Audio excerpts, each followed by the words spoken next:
I am great at making it look like I got my shit together, right?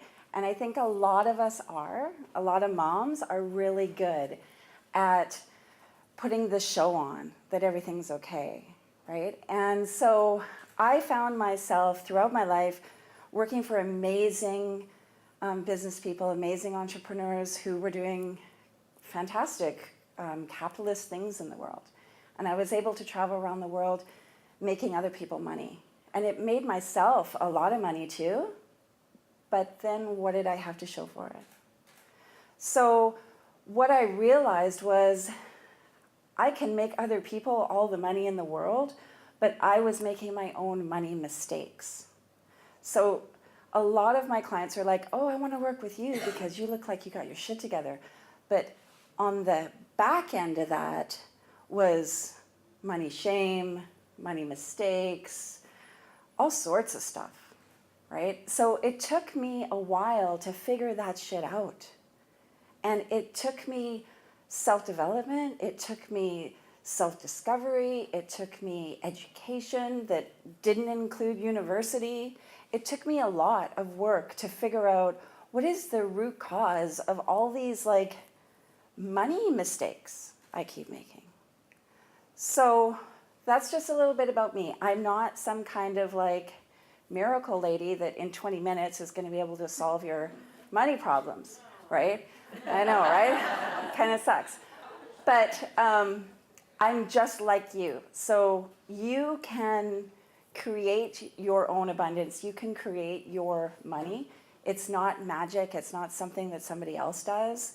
It's not like The Secret or, you know, even though I love that, but it's not like this magical thing that you're just going to like manifest, right? There's things involved. There's action steps involved. So what I realized through some of this work I was doing was that I had money shame. And I was like, dude, no, I own it. Like, I am it. Like, I'm all this and a bag of cookies, right? Like, I played roller derby. I did a triathlon. I will do whatever you put in front of me, right? It's no big deal. And then I was presented with like a scary thing, right? So playing roller derby, broke my ankle. Like broke my foot off my leg, kind of break my ankle, right? Completely debilitating, mentally more than physically. So at that point, it was like, oh no, what do you do now? Right? Like I've got my own business. Like what, I don't have insurance. I can't go on EI, right? So I had to think about what I was, you know, what was going to happen. I've got 3 kids, a husband, like what are we going to do here? And in my desperation, and this is funny because my friend Jen and I have a similar story, while scrolling through Facebook crying my eyes out about how bad my life was and seeing everybody's like amazing life, there was something about a money boot camp. And I was like, I need to figure this out. I got to figure this out. And again, I agree with I can't remember who said it, but when the universe knocks and you don't listen, Mary said it, it will knock you out, right? So I started my kind of research into this, and I started my work, right? And I realized I had some generational money stories that I had carried forward, right? So for me, my family were commercial fishermen. They were hardworking, rough guys, you know, they did all sorts of dangerous things. And I had carried along with me the fact that you had to work hard for money. It had to be like physically break your back hard. My brother lost his finger. My dad broke his arm. Like, you had to work hard. And if you weren't working hard, you didn't deserve the money. And if you didn't deserve the money, well, you better work harder so that you're going to deserve the money. And that is how I ended up working for all these people for 12 hours a day, traveling here, there, and everywhere, building other people's businesses, because it was easy for me, and that did not fit with my money story. Those two things don't go together. It was easy, you have to work hard. They don't go together. And if I were to give up that story, well, then who the hell am I? Right? If we give up the story we've been telling ourselves forever, all of a sudden you're like, I don't know who you are. Who are you? Right? So I want you to think, take a couple of minutes and think about, can be really easy, something you've heard your parents say about money. Right? And write that down in your notebook. So to me, for a long time I thought I didn't have any problems with money. But then I realized, and this came to me, that when I was a little girl, I had these conversations with my dad about money because he stopped coming home. And this is the first time I say publicly, so he was drinking. He started drinking a lot. So I asked him, why are you doing this to us? And he said, well, if we want to have money, I need to drink with my clients. So to me, money equal an unhappy home, divorce.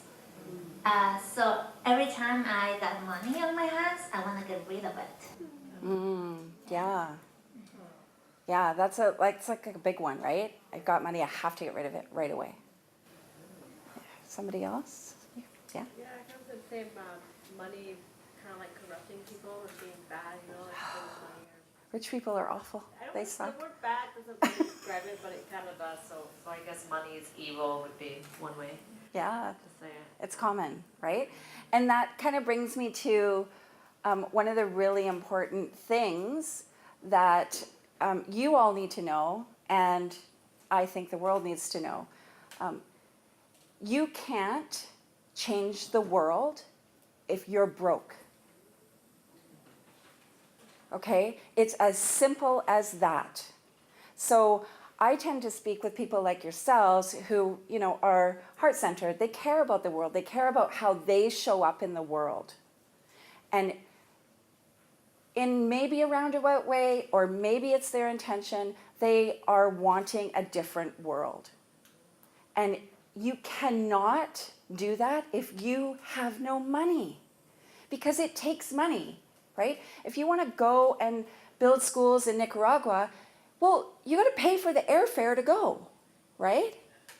So, you know, if you want to work on the downtown east side, we're so close to this poverty here. If you want to change that, you have to have money.